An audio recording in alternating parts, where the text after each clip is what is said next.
报一个喜讯，我第一次采访经历就采访到了《明亮的夜晚》的作家崔恩荣老师。我们聊到了女性写作问题、母女关系问题，还有现代人的情绪压力问题。老师给了我一些非常意想不到的答案，并且在视频结尾我会给大家一些彩蛋和福利。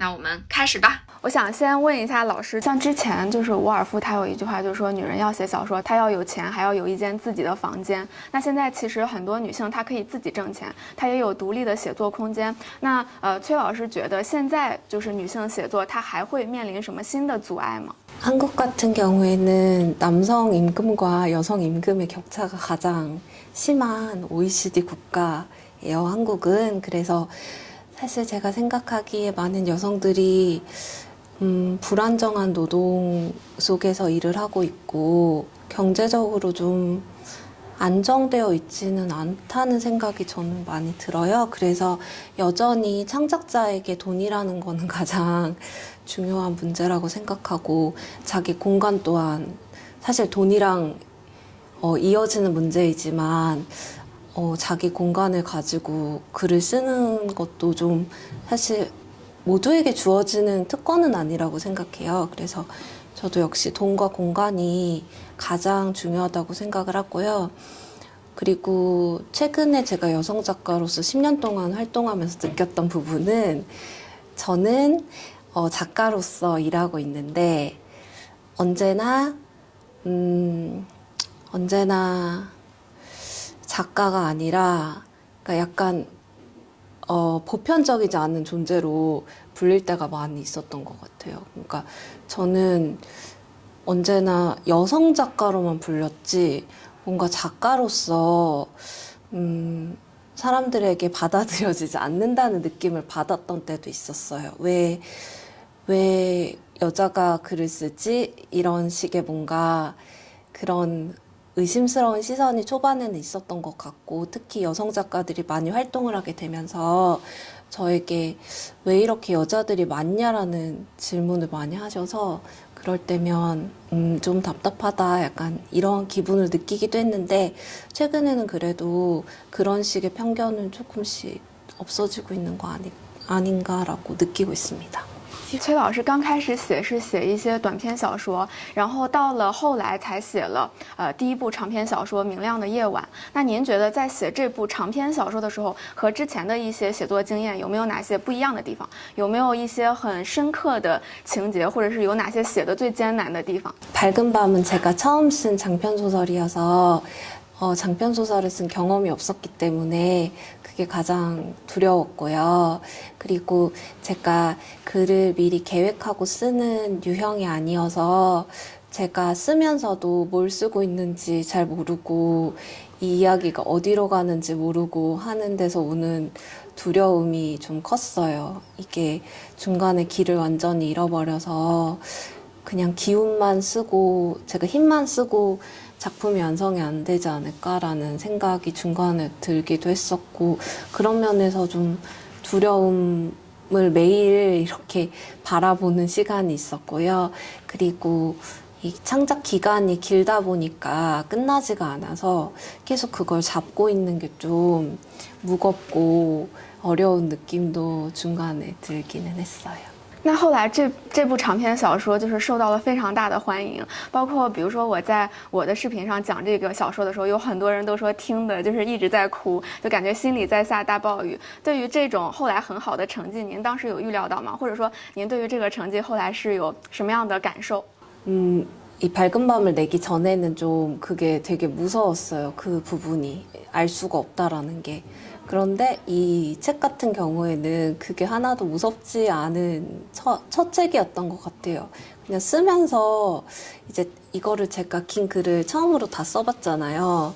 그래서 내가 이런 걸 할 수 있네라는 사실을 알았고 저 자신이 되게 뭐랄까 저 자신이 기특했어요. 기특하고 얘가 이렇게 할 수 있구나 생각이 들어서 그것만으로도 충분하고 사실 어떤 피드백이 와도 상관이 없다라는 생각을 제가 그때 처음 했던 것 같아요. 您书里写了，其实是有4代女性，就是它是一个非常长的时间跨度。然后这4代女性里呢，其实我们能看到母女之间，因为她们有很多不一样的课题，她们会面临不一样的环境，所以母女之间好像总是没有办法互相理解，总是处在一种很紧张的对抗关系里。然后只有隔辈的这种关系，像祖母，然后和孙女，这样才能达到一种和谐。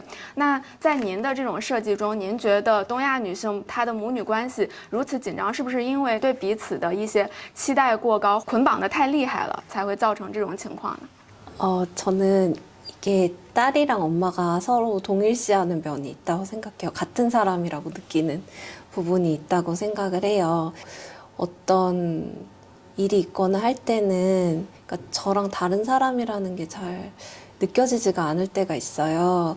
그래서 딸들은 그런 면에서 좀 힘들 때가 있는 것 같아요. 엄마를 좀 너무 엄마에게 너무 연민을 갖기도 하고 분명히 엄마가 나한테 잘못했는데도 그럼에도 불구하고 엄마를 너무 좋아하기도 하고 그런 면이 있고 저희 엄마 세대 같은 경우에는 본인을 존중하고 자기가 중요하다고 생각하라고 교육을 받은 세대는 아니었어요. 그런 세대에서 뭔가 언제나 남자들한테 양보하고 여자는 희생해야 되고 그런 가치관을 가지고 사는 분들이 대부분이었는데 물론 겉으로는 뭐 딸도 대학 가서 공부하고 취직하고 그러라고 하지만 어떤 부분에선 분명히 옛날식으로 네가 희생을 해라는 부분이 제 세대까지는 아직 좀 강요된 부분이 있었던 것 같아요. 그런 사회적인 맥락에서 엄마와 딸의 관계가 좀 어려울 수밖에 없지 않나라고 생각합니다. 在明亮的夜晚里，有一个小细节是特别打动我的，就是当时这个女儿智妍和妈妈在家族聚会上，其实家族聚会过后大吵了一架，女儿就对妈妈说：“你觉得大舅舅他们对你好吗？他们其实非常瞧不起你。”但是妈妈当时就大喊说：“他们没有瞧不起我，是你瞧不起我。”就是这个情节，我当时看到都觉得很震撼，好像我们一直看到作为一个女儿，觉得妈妈不理解我，妈妈在对我的很多生活做评判。其实这个时候，女儿才意识到。他一直也没有感同身受的去理解妈妈，或者说他也站在外人的角度去评价妈妈，去伤害妈妈。然后我还发现，在您的很多小说里，比如说像那个《对我无害之人》，他都写到我们后知后觉的发现我们伤害了一些人。那在您看来，这种错位的感知，我到很多年以后才发现，当时我伤害了他，这种是很难避免的吗？ 네, 그거는 좀 피할 수가 없는 것 같아요. 이렇게 사람이 결국에는 관계를 맺고 서로 알아가게 되고 거리가 가까워질수록 상처를 절대 피할 수가 없고 그게 기본이라고 생각해요. 그렇기 때문에 저는 그런 식의 생각 있잖아요. 나는 누구한테도 그렇게 나쁘게 하지 않는 좋은 사람이야. 뭐 이런 식의 말들이라든지 생각 같은 것들을 저는 좋아하질 않아요. 기본적으로 우리는 서로에게 상처를 주는 존재라는 걸 인정해야지 덜 서로에게 상처를 줄 수 있다라고 생각하고 뭐 예를 들어서 부모 자식 관계에서도 잘 모르시는 부모님들이 많으신 것 같아요. 자기가 자식한테 상처 줬다라는 걸. 그리고 그걸 인정을 안 하는 경우가 많고 그럴 때 더 크게 상처를 받는 것 같아요. 그래서 우리는 서로 상처를 주고받는 존재고 나는 너에게 당연히 상처를 줬어 라고 인정하는 게 가장 좋은 방법이지 않을까라고 생각합니다. 这也让我想到最近有一个很火的词嘛，就是这2年讲阶段性友谊，朋友的关系越来越近之后，你也会不可避免的伤害到他，或者说因为各种各样的事情，我们就是互相疏远了。您的作品里写到了很多这种关于阶段性友谊，但是好像您对这种阶段性友谊的看法不是说背叛或者疏远，更多的时候像是一种和解，甚至是像一种成全。就像我的小小的顺爱姐姐那篇里就提到，姨妈把妈妈推上岸，就像把搁浅的船往岸上推。就您在写下这种阶段性友谊，写友谊的结束的时候，您本人的感情是什么样的？或者说您怎么看待这种友情的分散？ 그거를 썼을 때는 슬펐고요. 슬펐고 근데 그게 되게 인간적인 반응이라고 생각했어요. 거기서 그걸 자기가 다 받아들이고 언니를 도와주고 하는 인물이 있을 수도 있겠지만 그냥 제가 쓰는 인물들은 평범한 사람들이기 때문에 그냥 평범한 사람이라면 이렇게 도망가지 않았을까? 라는 생각을 했고 슬펐어요. 그걸 쓸 때는. 그래서 제가 그때 하고 싶었던 말은 물론 그 인물이 비겁해서 언니의 고통을 등지고 떠난 것도 있지만 그 여성 둘이 사실은 그런 일이 우리 사회적인 어떤 비극이 없었다면 걔네 둘은 계속해서 좋은 관계일 수 있었을 텐데라는 생각이 있었어요. 네. 其实您的很多作品里，他会写到一些人的内心的阴暗面，比如面对朋友，如果朋友比自己好，朋友闪闪发光，虽然说很喜欢他，但也有一种好像有点嫉妒，然后有一点甚至是想要远离他的心情，或者是当朋友终于落难了，我会很同情他，但是好像也有一点幸灾乐祸的感觉。那面对这种感受，您是怎么如实的把它记录下来，或者您写的时候会有一些心理阻碍吗？ 저는 글을 쓸 때 제가 아는 것, 제가 경험한 거를 위주로 쓰기 때문에 당연히 그런 부분도 제가 느낀 것에서 가지고 왔어요. 그리고 제가, 특히 저보다 힘든 상황에, 정신적으로 힘든 상황에 친구를 보면서 그 쇼코의 미소에서 어떤 우월감을 느끼잖아요. 그런 부분이 저한테도 있었던 것 같고 지금 돌이켜 생각해 보면 그만큼 제가 정신적으로 건강하지가 않았다라는 생각이 들어요. 하지만 그거는 정말로 제가 경험한 감정이었고 그래서 썼습니다. 现在很多人都会因为自己的年龄而感到焦虑，很多人会给自己贴上大龄的标签，比如大龄考研、大龄考编，或者是大龄转行。那您是工作了好多年之后又开始写小说，想问当时就是让您刺激您写小说的那个最初的契机和动力是什么？您在写的过程中有没有因为自己的年龄而感到焦虑？ 제가 중국은 잘 모르지만 한국 같은 경우에는 나이가 실제로 중요하기도 해요. 이제 구직하거나 할 때 나이 제한이 분명히 있고 기업들이 젊은 사람을 선호한다는 것은 좀 부정할 수 없는 사실이기 때문에 그런 생존에 관계된 것이기 때문에 나이에 대해서 신경을 많이 쓰는 거는 너무 이해를 하고요. 그리고 저 같은 경우에는 지금 생각하면 너무 웃긴데 제가 정말 나이에 대해서 가장 두려움을 느꼈던 나이는 25살이었어요. 25살 때 저는 제가 너무 나이가 많다고 생각했고 뭔가 인생이 끝났다라는 생각을 했어요. 그때. 그래서 그 심정을 정확하게 알고 있고요. 지금은 사실 나이에 대해서는 저는 생각하지 않아요. 지금 이 가장 어린 나이고 가장 많은 기회가 있는 나이다라고 제가 몇 살이든 오늘이 가장 젊은 날이다라고 생각하고 살고요. 작가가 됐을 때도 사실은 그 나이에 대한 공포가 좀 있었어요. 제가 쇼코의 미소 작가의 말에도 썼는데 30살 때까지 작가가 못 되면 다 관두자라고 생각할 정도로 30살이 저한테는 어떤 심리적인 마지노선이었고 그때도 내가 많이 늦었다라고 생각했던 것 같아요. 근데 지금 이 나이에 와서 보면 너무 어렸고 그때는 무엇이든 시작할 수 있는 나이였다라는 생각이 들어요. 您书里的主人公会写到，比如说就像《祥子的微笑》里，这个主人公他自己在可能10几岁的时候，他会面临各种不自信、各种焦虑，还有想要逃避的状态。包括您的很多小说里，好像朋友都是一个在自己眼里比较闪光的存在，而自己是一个灰暗的存在。那您以前会因为这种状态非常不喜欢自己吗？在您现在来回看，您想对当时的自己说什么话呢？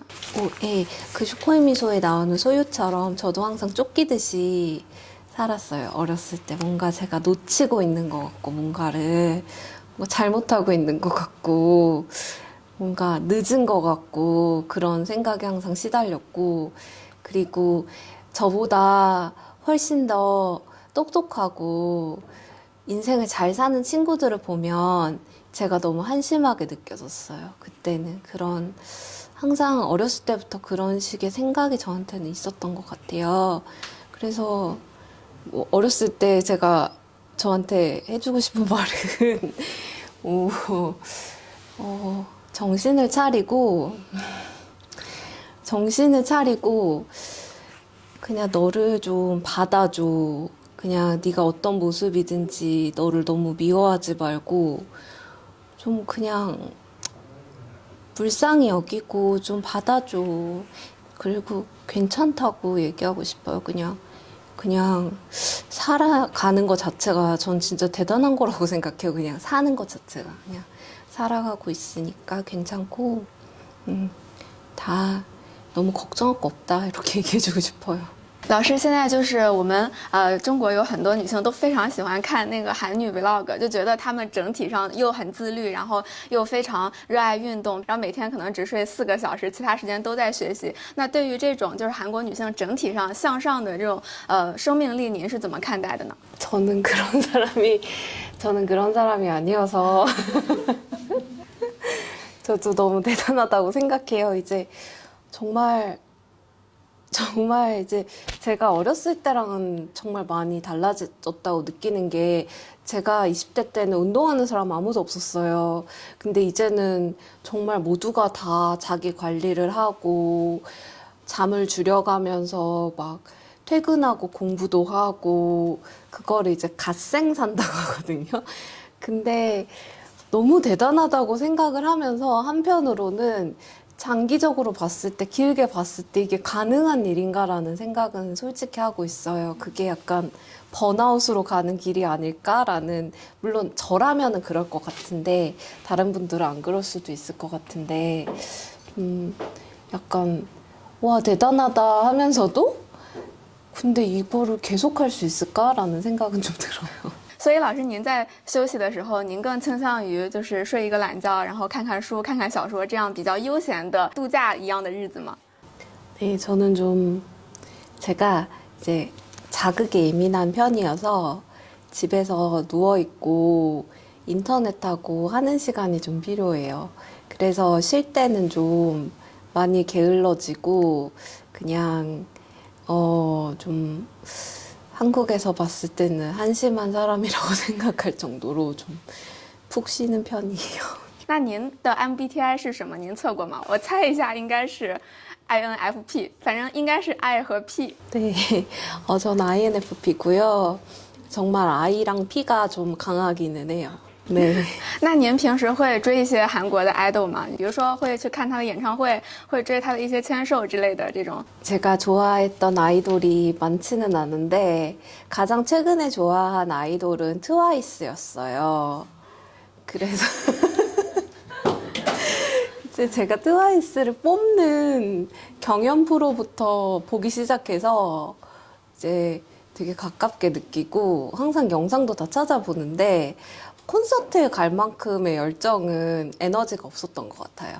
是不是因为可能爱人更倾向于在自己的一些小房间和自己独处来获得能量？那您比如说待在自己房间，您有什么很特别的这种充电的仪式吗？ 이제 잠을 자는 걸 전 좋아해가지고 좀 자면은 좀 그 전날에 되게 무겁게 느껴졌던 감정이 아침에 일어나면 가벼워지기도 하고 좀 되게 비관적으로 생각했던 것도 잘 자고 일어나면 아침에는 조금이나마 긍정적으로 생각이 바뀌기도 하고 해서 잠을 잘 자는 게 굉장히 중요하다고 생각을 해요. 근데 이게 나이가 들수록 잠에 드는 것도 좀 어렵고 깰 때도 많고 해서 요즘에는 커피를 좀 안 마시고 있어요.